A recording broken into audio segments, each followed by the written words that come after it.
Perkenalkan, nama saya Isrian Neton. Saya mahasiswa Universitas Nusa Cendana, Fakultas Sains dan Teknik, Program Studi Biologi.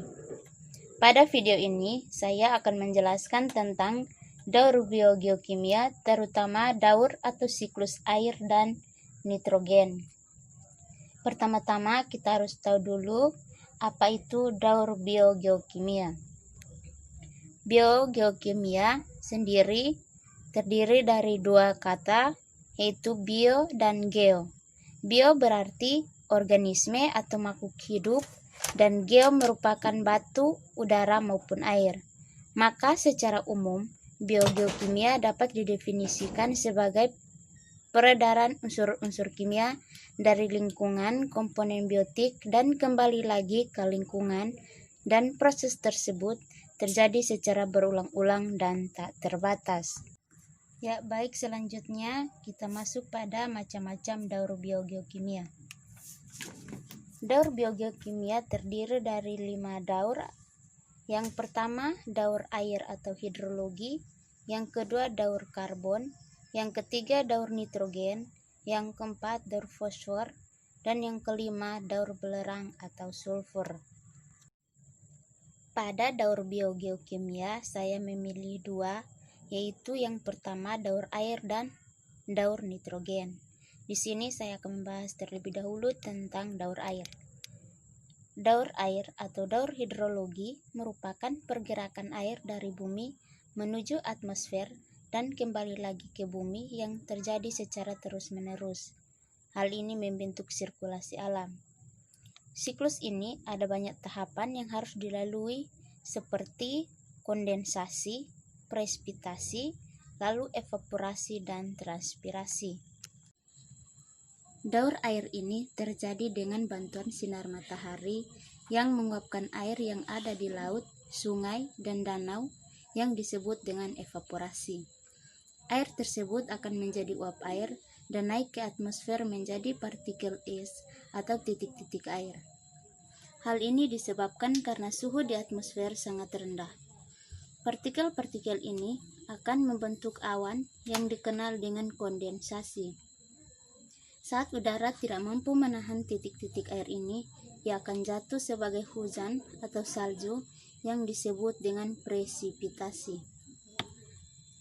Air yang jatuh ini sebagian akan diserap oleh tumbuhan dan tanah, sebagiannya lagi akan menggenang di permukaan bumi berupa danau atau kolam.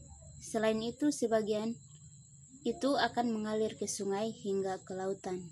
Hal ini disebut dengan siklus air atau siklus hidrologi, di mana pergerakan air dari bumi menuju atmosfer dan kembali lagi ke bumi yang terjadi secara terus-menerus membentuk sirkulasi.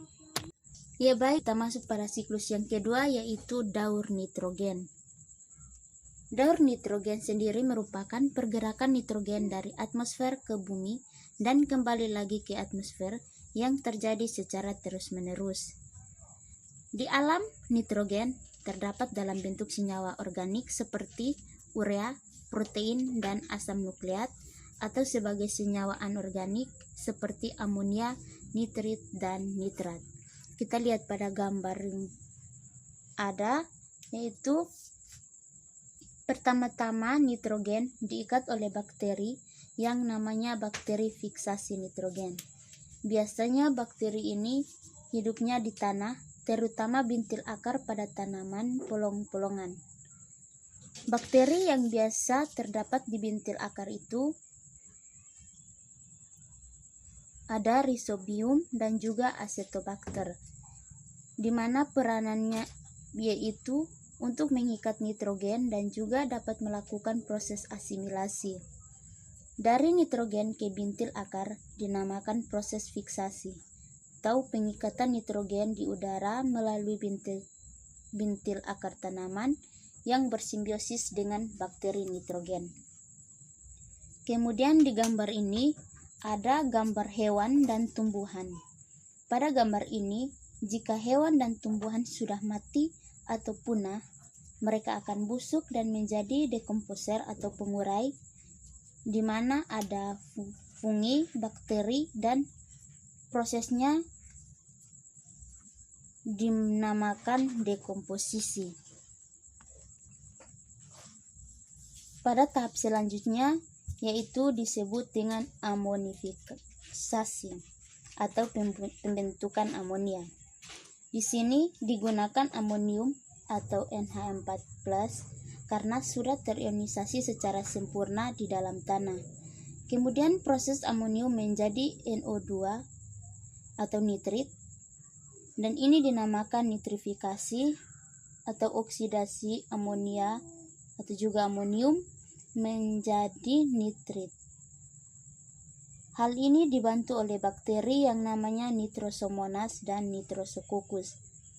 Kemudian nitrit ini dilanjutkan lagi atau diubah menjadi senyawa kompleks yang disebut dengan NO3 atau nitrat. Proses nitrit ini menjadi nitrat disebut dengan nitratasi, dan hal ini dibantu oleh bakteri Nitrobacter. Dan jika sudah menjadi nitrat, bisa digunakan oleh tumbuhan yang disebut dengan asimilasi, dan yang lain digunakan untuk proses metabolisme di dalam tubuh tumbuhan.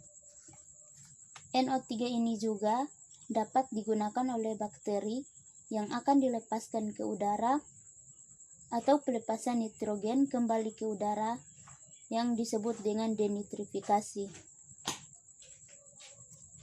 Pada nitrat atau NO3, jika digunakan oleh tumbuhan disebut dengan proses asimilasi, sedangkan nitrat atau NO3 yang digunakan oleh bakteri yang akan dilepaskan ke udara dalam bentuk gas disebut denitrifikasi.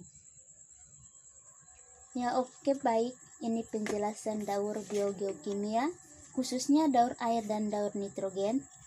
Sekian dan terima kasih. Semoga bermanfaat. Salam sehat untuk kita semua.